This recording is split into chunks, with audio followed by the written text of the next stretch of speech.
Hey guys, welcome back. So recently I was in a dollar store or in a euro store and paid €1 for this awesome small LED light.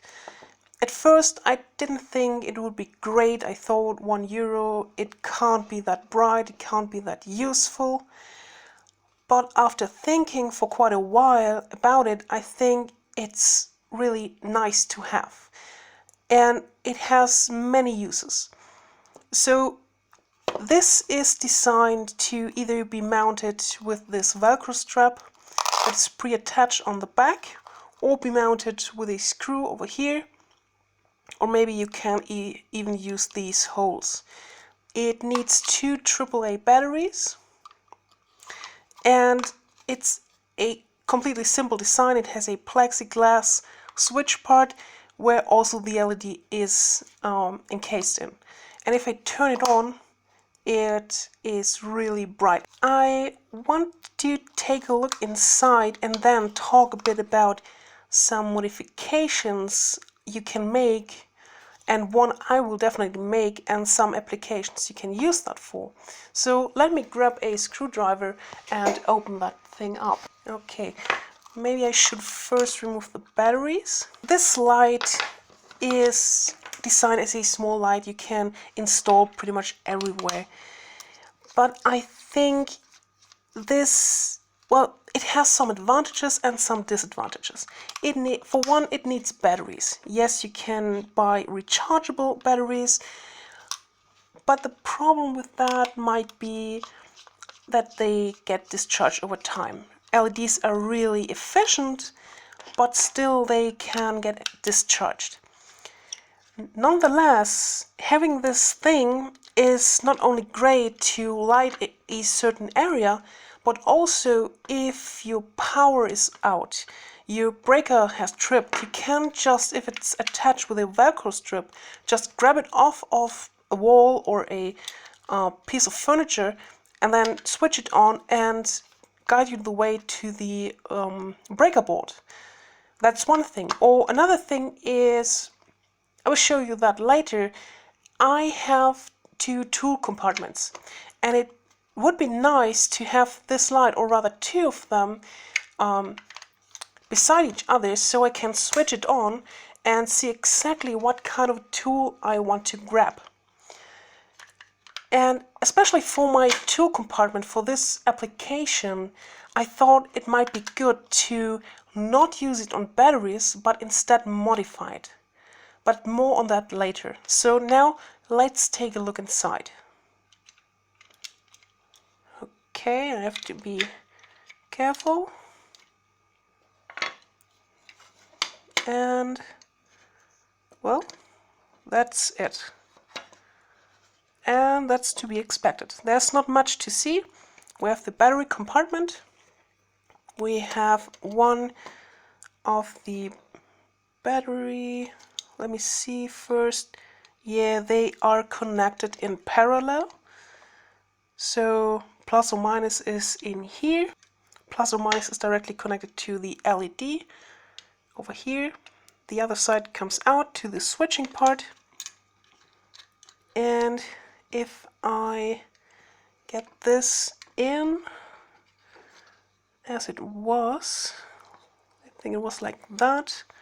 It sits on these spikes. We do have some grooves over here. I have to align them, and then we can... No, we can't switch it. For some reason, I don't know. I think I don't align it properly. Yes, I don't. So I have to align it, and then it just switches. So this small arm over here just either moves to the back or to the front and closes the contact. We have the small LED over here and some grease to ensure that the small arm will not like stick or something. And it's a really simple design. So what I'm thinking about for my application as a light for my toolbox is, instead of using a battery to just install a complete power supply in one of these, I might have enough space for like a tactile switch in either location. So I could remove the battery compartment and rewire everything. Get a small power supply in here. I definitely have to isolate the switching part, but then I have the problem of this mechanism. What could I do? So my idea was to grab a small power supply from a smartphone charger, an old smartphone charger, get it in one of these boxes, and have a different switch to switch on the power supply and then switch on the LED. And just to demonstrate how good this light is, I now turned off all lights and I only got the small LED over here. If I turn it off, you can't see anything. If I turn it back on, you will see all my formulas on the wall, which I think most physicists do have, or other things that you might forget, or just things that you have to use constantly. So this is something I've got on my wall, and this is the LED light, and I think it is really bright. For that price, it's rather good. And that's what I meant if your breaker trips. Imagine you have one of these lying around or on any furniture or wall, and your breaker trips, and you don't have to grab a flashlight, you can just use this. This makes enough light for you to then re-engage your breaker. Or you can use it for something like this. This is the application I was talking about. I've got these boxes. They have a lot of drawers where I store all my tools in them. The problem is that sometimes, even with full light, it's a bit dark. So I thought about installing them under here, just being able to turn them on and off.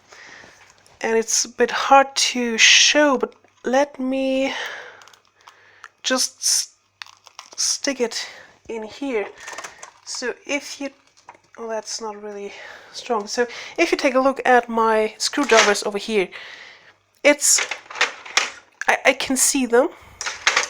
So I can see them even if there is no light. The thing is, sometimes in some circumstances, now I've got my lights directly pointing at the drawers. Sometimes I need a bit extra light, and even if I turn it on with all the lighting, I still have more light over here, and I'm able to identify my components, for example my drills and all of these chucks, these inserts. They have their size written onto them, so having an additional light over here and another one over here, I think is a good thing to have. And that could be useful for the whole area, even for the power supply, soldering iron, everything. So I might install like 3 or 4 of these lights. And I want one to have a power supply with a AC switch installed, and I want to be able to hook the other ones to the one that is modified. Now let's compare the cheap LED light to an actual flashlight with, I believe it has a 5-watt Cree LED. So let me turn on the flashlight on its brightest setting. So this is the flashlight. And now let me turn on the cheap LED. And I have to say, this looks a bit brighter. But I think that's the case because it's not directed. It has no lens, it's spread out like crazy, like the full 120 degree, whereas this one has a adjustable lens. The thing is, this lens can't be adjusted for a wider range, just to be more narrow. So yeah.